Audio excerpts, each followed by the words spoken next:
7:06 de la mañana, ya tenemos el contacto. ¿Sí? ¿Ya tenemos el contacto, China? Sí. Con el abogado Mauricio Alarcón Salvador. Abogado, ¿cómo está? Muy buenos días. Omar Jaén le saluda. Estoy junto con Noris Arroyave. ¿Cómo está, abogado? Un gusto estar con ustedes después de tanto tiempo. Omar, Sí, Noris, por oye, supuesto, a la orden siempre. terrible sismo político que estamos teniendo. ¿Cómo está por allá el frío, por cierto? ¿Está fuerte el Bueno, Pacheco? afortunadamente no nos ha golpeado tanto como esperábamos después de una semana bastante complicada que recordarán ustedes se tuvo durante el mes de enero, donde no solo fue un tema de frío, sino de lluvias, y pues ahora más bien viendo cómo la lluvia se portó bastante mal en Guayaquil la noche de ayer, ¿no? Sí, acá tuvimos nuestras piscinas con olas en toda la ciudad. Abogado. Y sin mire, invertir plata. Sin invertir, gratuitamente. Ahora, abogado, a ver, pasó el 5F. Bueno, ya vamos a analizar lo que estalló ayer en la noche. Ya lo vamos a analizar, abogado. Pero digamos que vamos con lo que vamos analizando, con las actas escrutadas, con los resultados que hasta el momento son oficiales. Porque todas las preguntas de referéndum están por encima del 99% escrutadas, salvo la última pregunta que está en 98 punto y pico. Hay una tendencia clara del no, por lo menos de la pregunta 2 a la pregunta 8, la tendencia del no va ganando. Hay un ajuste ahí en la pregunta 1, pero igual el no ya tiene 3,5 puntos de ventaja. ¿Cómo leer estos resultados, abogado? Habíamos anticipado, Omar, en más de una ocasión que históricamente en nuestro país los referendos sirven como una encuesta muy costosa, por cierto, respecto de la popularidad, la confianza y la credibilidad del gobierno de turno.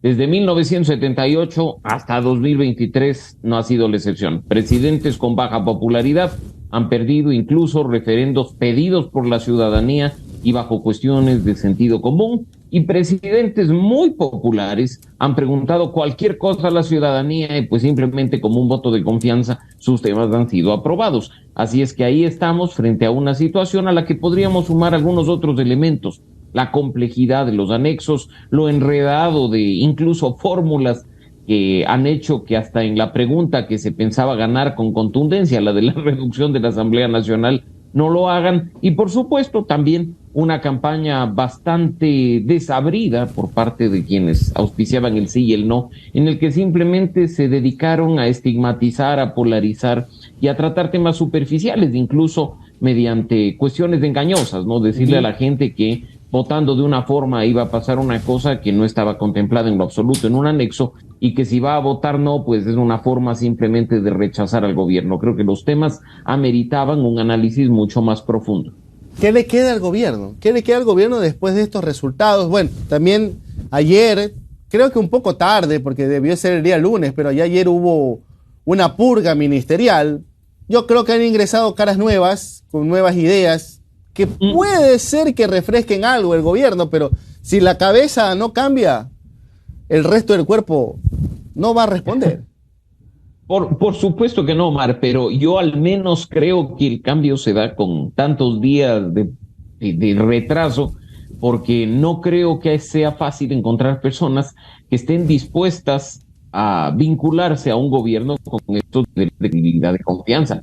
Es un proceso complejo. Así es que en buena hora que quienes de ayer se han sumado al gabinete de Lasso consigan algo, un cambio de actitud principalmente, que permita atender las prioridades de la ciudadanía, que acerquen el gobierno a la gente y que al menos en los 2 años y 3 meses que le restan de mandato pueda haber algún empate y alguna sintonía con las necesidades principales de los ecuatorianos.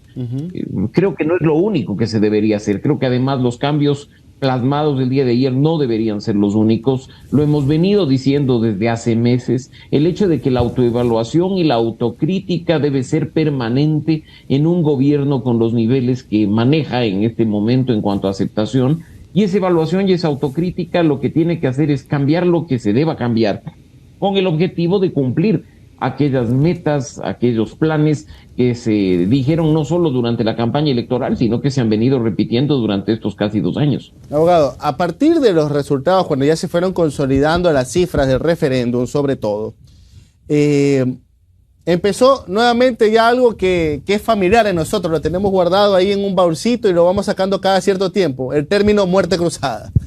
Es más, ya hasta asambleístas muy fieles a Guillermo Lasso, como Fernando Villavicencio, dice: señor presidente, ¿sabe qué? Ya llame a muerte cruzada nomás, mándenos a la casa y convoquen elecciones y se arma un frente patriótico nacional, de salvación nacional y todo eso. Bueno, le pregunto, ¿es una salida o es la única salida a la crisis política en el país?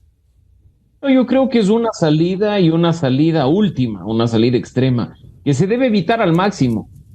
En lo personal, lo he dicho en todas las ocasiones, desde cuando mencionaba la figura, el presidente Rafael Correa, hasta que la mencionan hoy los allegados al presidente Guillermo Lasso.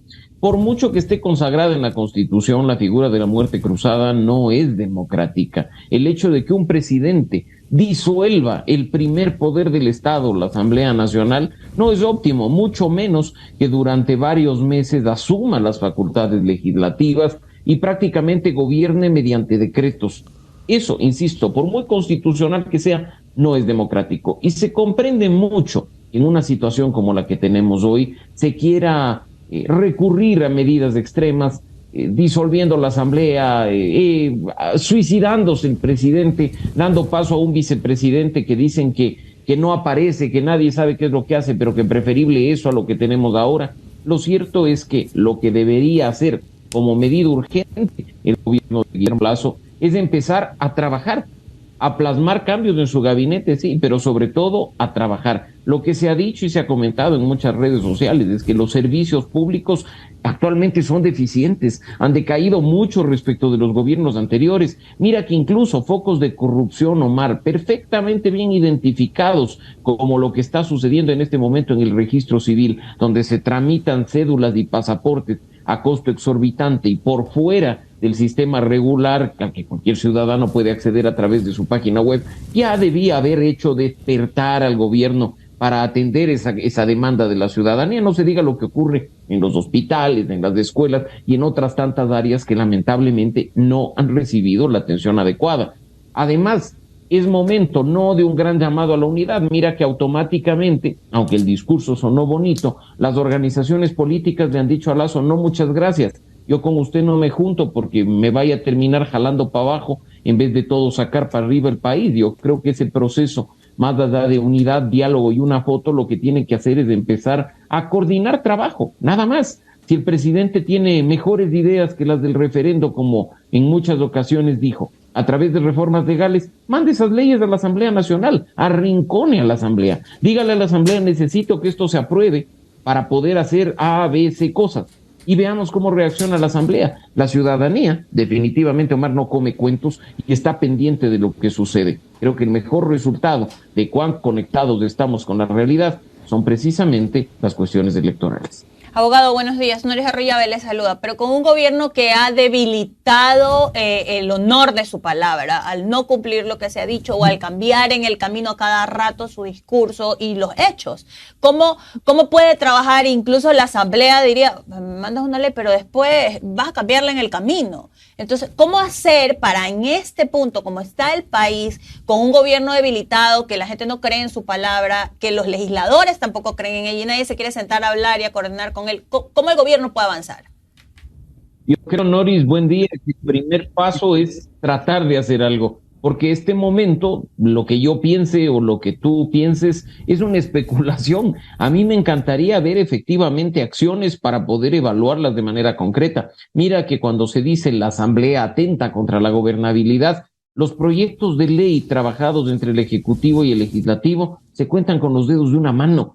No es que hay un bloqueo sistemático, ni mucho menos. Y es más, mira que la reforma tributaria, que tanto beneficio le ha traído al gobierno nacional y tanto perjuicio nos ha traído a los ecuatorianos, es producto de un acuerdo tácito de dejar pasar la norma entre dos fuerzas que en teoría son total y absolutamente opuestas: la Revolución Ciudadana y el movimiento de Guillermo Lasso. Así es que yo creo que lo que hay que hacer es al menos intentar. Okay, no se ha visto la acción. Abogado, ¿y de qué le falta al gobierno? O sea, ¿qué pieza le está haciendo falta o le ha faltado desde el inicio a Guillermo Lasso dentro de su tablero de ajedrez para que pueda realmente operar políticamente estas acciones? Porque sin un operador político desde el lado del gobierno es complicado. Efectivamente, Noris, al gobierno le falta un músculo político y muchos de aquellos con los que se reunió mientras era candidato, me refiero a sectores de la sociedad civil, le anticipamos que una cosa era gerenciar un banco o una empresa privada y otra muy distinta, gerenciar el país de la administración pública. Se necesitaba un músculo político que durante unas pocas semanas lo tuvo César Monge, recordarás tú, cuyo espacio no ha podido ser llenado por otro operador político, y ojo, en el buen sentido y en el buen término, que pueda tender puentes, que pueda generar trabajo conjunto. El gobierno de Guillermo Lasso además tiene la gran deficiencia de haberse quedado en el camino, de haber sobredimensionado las expectativas de la gente diciéndole, mira, la promesa más complicada de campaña, la vacunación durante 100 primeros días de gobierno la cumplimos, ahora vamos por más. Y simplemente fue carrera de caballos, parada de burros, como se dice coloquialmente. ¿Qué más se ha visto del gobierno de Guillermo Lasso? La gente no come macroeconomía, la gente no come ordenamiento fiscal. En buena hora que nos digan que las cuentas nacionales están saneadas, que tenemos mucha plata en las reservas fiscales, pero mientras la ciudadanía siga sin conseguir trabajo, o le sigan asaltando en el bus, o sigan matando a sus familiares en la vereda afuera de su casa, simplemente no podemos decir que hay un gobierno que actúa en función de las necesidades de su gente.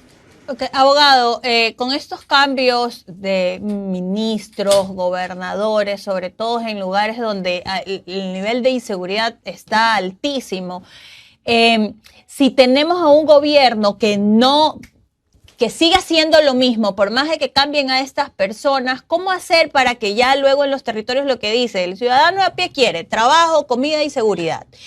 ¿Cómo hacer para que eso realmente suceda si se dice que hay un gobierno terco, que acabamos de tener el resultado de una consulta y en vez de decir, ok, ya, no, vamos para adelante, estamos tratando de incendiar la decisión popular? Entonces, ¿cómo hacer para que estos cambios de personajes, que muchos pueden ser buenos y están bien vistos, y dicen, ok, vienen y refrescan y pueden hacer un buen trabajo, pero para que realmente pase con un gobierno terco?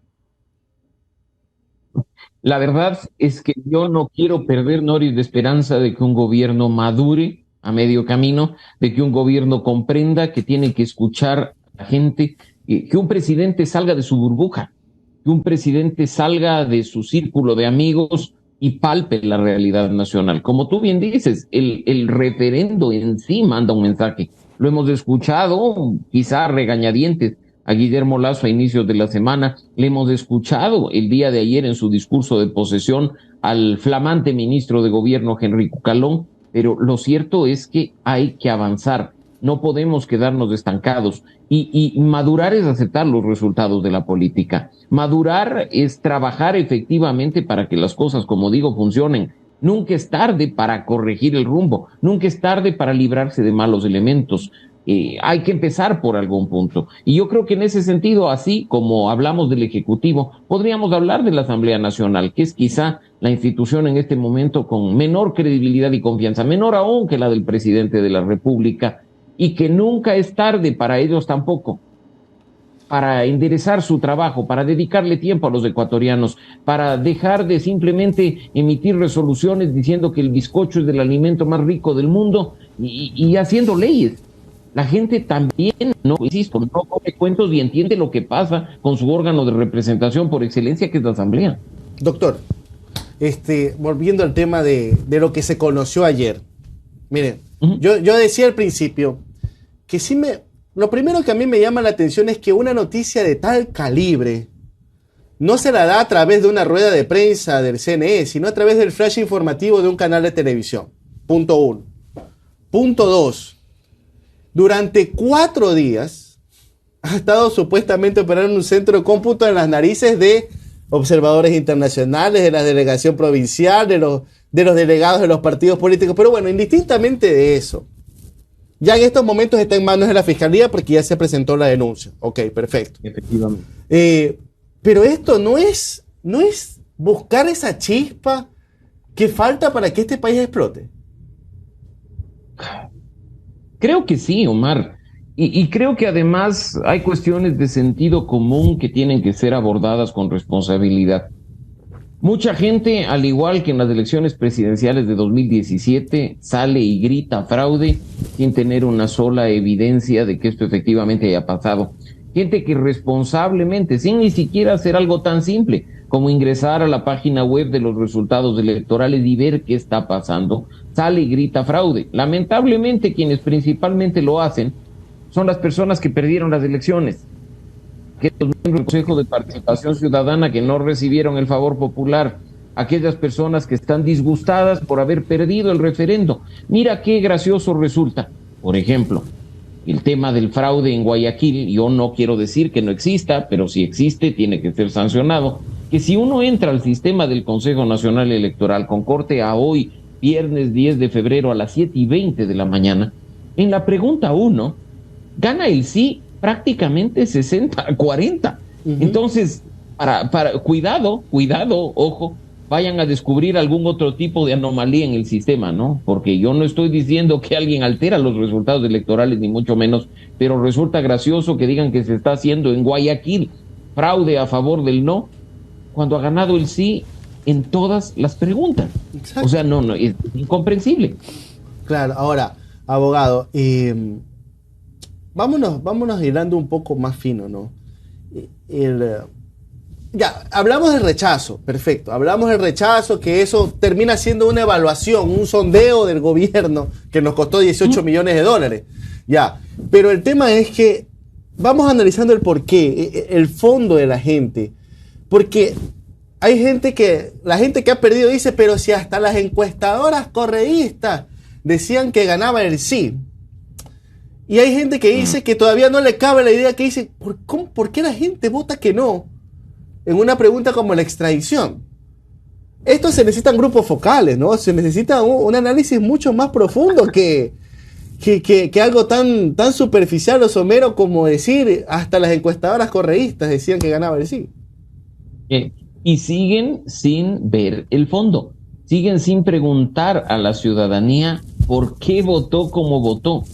Incluso no tengo la menor duda, Omar, que hay quienes atacan a los que votamos no. Yo debo decir que también voté no en la mayoría de preguntas, diciendo que somos, no sé, pues de ignorantes, de antipatria, o con su momento se dijo hasta defensores de narcos, ¿no? Y lo cierto es que muchas veces quienes quizá nos dedicamos 1 o 2 horas a revisar las preguntas y sus anexos, resolvimos votar no en rechazo a Guillermo Lasso, ni porque nos hemos convertido en correístas, sino porque vimos la letra pequeña y llegamos a la conclusión de que ese referendo, además abogado, no servía para nada. Yo creo que los resultados de la pregunta 5 y 6 demuestran que la gente sí fue revisando los anexos y entendiendo el contexto. Y si no lo revisaron, Omar, tuvieron la suerte de escuchar espacios como este, y en función de lo que los analistas anticipamos, sacaron sus propias conclusiones.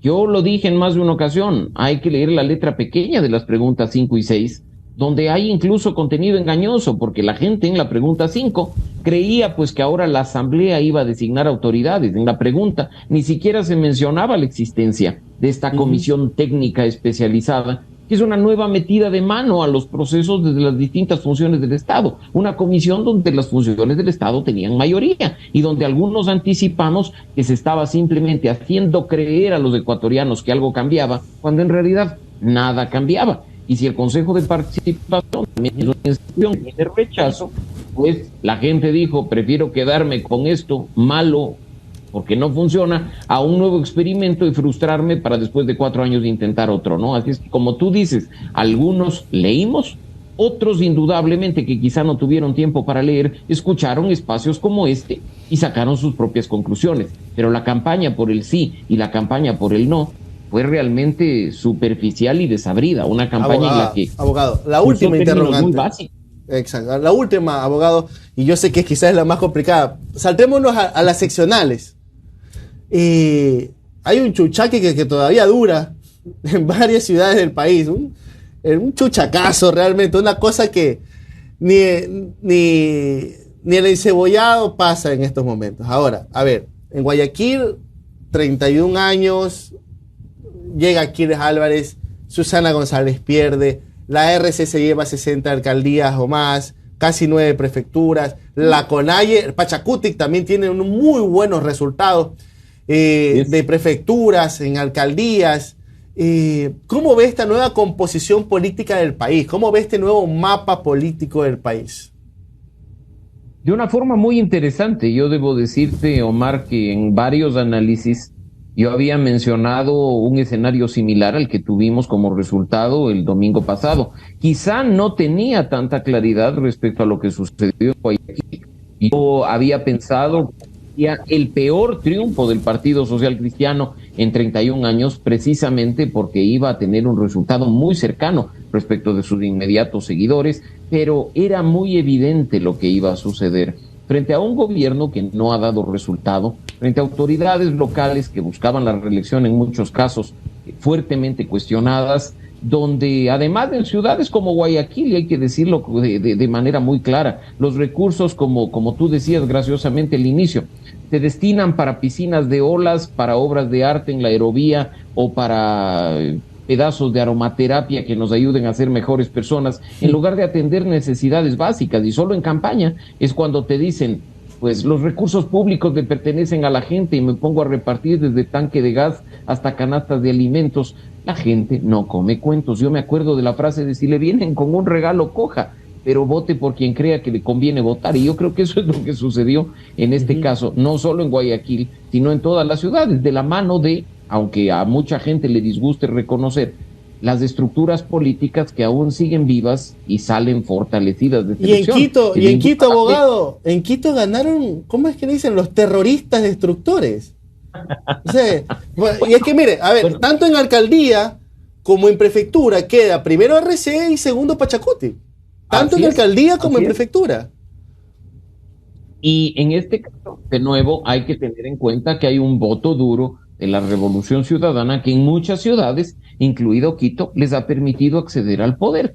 Echarle la culpa a la Revolución Ciudadana por tener un voto duro es simplemente quedarse con una parte de la verdad, porque si tanto les preocupa el voto duro de la Revolución Ciudadana, podían haberse desprendido de sus egos y sus vanidades y haber aglutinado en torno a una figura el voto del lado contrario, que puede ser o no, pero al menos intentaba ser mayor que aquel voto que obtuvieron efectivamente tanto en Quito, Pavel Muñoz como Jorge Yunda. Pero los resultados son los que son.